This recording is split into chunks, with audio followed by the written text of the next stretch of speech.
Back to news. Polavaram Nallamala Sagar కు Telangana CM Revanth Reddy పూర్తి స్థాయిలో సహకారం అందిస్తున్నారని మాజీ మంత్రి హరీష్ రావు విమర్శించారు.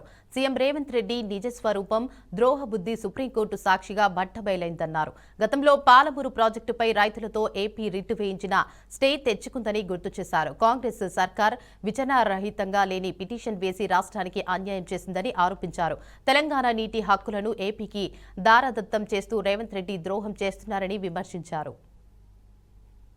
ఆంధ్రప్రదేశ్ ప్రభుత్వం పాలమూరు ఎత్తిపోతల పథకం మీద ఆంధ్రప్రదేశ్ రైతులతో కేసు వేయించి అందులో ఆంధ్రప్రదేశ్ ప్రభుత్వం ఇంప్లీడ్ అయి ఆనాడు మన పాలమూరు ఎత్తిపోతల పథకం మీద స్టే తెచ్చింది ఆంధ్రప్రదేశ్ ప్రభుత్వం.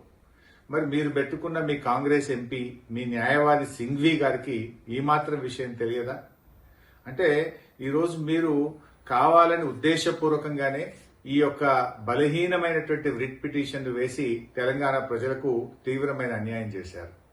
ఈ మాత్రం దానికి సూటు బూటు వేసుకొని ఉత్తమ్ కుమార్ రెడ్డి గారు నీళ్ల మంత్రి ఢిల్లీ దాకా పోవాల్సిన అవసరం ఉందా? ఢిల్లీ దాకా పోయి ఏం చేసిండు ఉత్తమ్ కుమార్ రెడ్డి గారు? వేసిన రిట్ పిటిషన్ విత్డ్రా చేసుకున్నారు. విత్డ్రా చేసి సూటు వేస్తాము అన్నారు. సూట్ అంటే మనకు తెలియదా? ఆ సూటు కూడా ఆంధ్రప్రదేశ్, తెలంగాణ, మహారాష్ట్ర, కర్ణాటక 4 రాష్ట్రాల మధ్య మేము సూటు వేస్తాము అంటే అది ఇప్పట్లో అయ్యేది కాదు. ఇంకా అది సంవత్సరాల తరబడి, దశాబ్దాల తరబడి పెండింగ్ లో పడిపోతుంది. అంటే పరోక్షంగా గోదావరి నల్లమల్ల సాగర్ ప్రాజెక్టుకు మీరు సహకరిస్తా ఉన్నారు. పరోక్షంగా ఇంకా ప్రాజెక్టు మీరు పూర్తి చేసుకోండి అని చెప్పి తెలంగాణ ప్రభుత్వం ఈరోజు సహకరించినటువంటి విషయం చాలా స్పష్టంగా అర్థమవుతా ఉంది. మీరు ఒకవైపు పాలమూరుకు అనుమతులు లేరు, ఇంకొక వైపు పోలవరం బనకచెర్లకు ఆంధ్రప్రదేశ్ కు పరోక్షంగా మీరు సహకరిస్తా ఉన్నారు. ఇది తెలంగాణ ప్రజలకు శాశ్వతంగా రేవంత్ రెడ్డి ప్రభుత్వం చేస్తున్నటువంటి తీరని ద్రోహం. తెలంగాణ సాధించిన బీఆర్ఎస్ పార్టీ నీ అన్యాయాన్ని సహించదు. తెలంగాణకు అన్యాయం జరిగితే ఎంత మాత్రం ఊరుకోదు.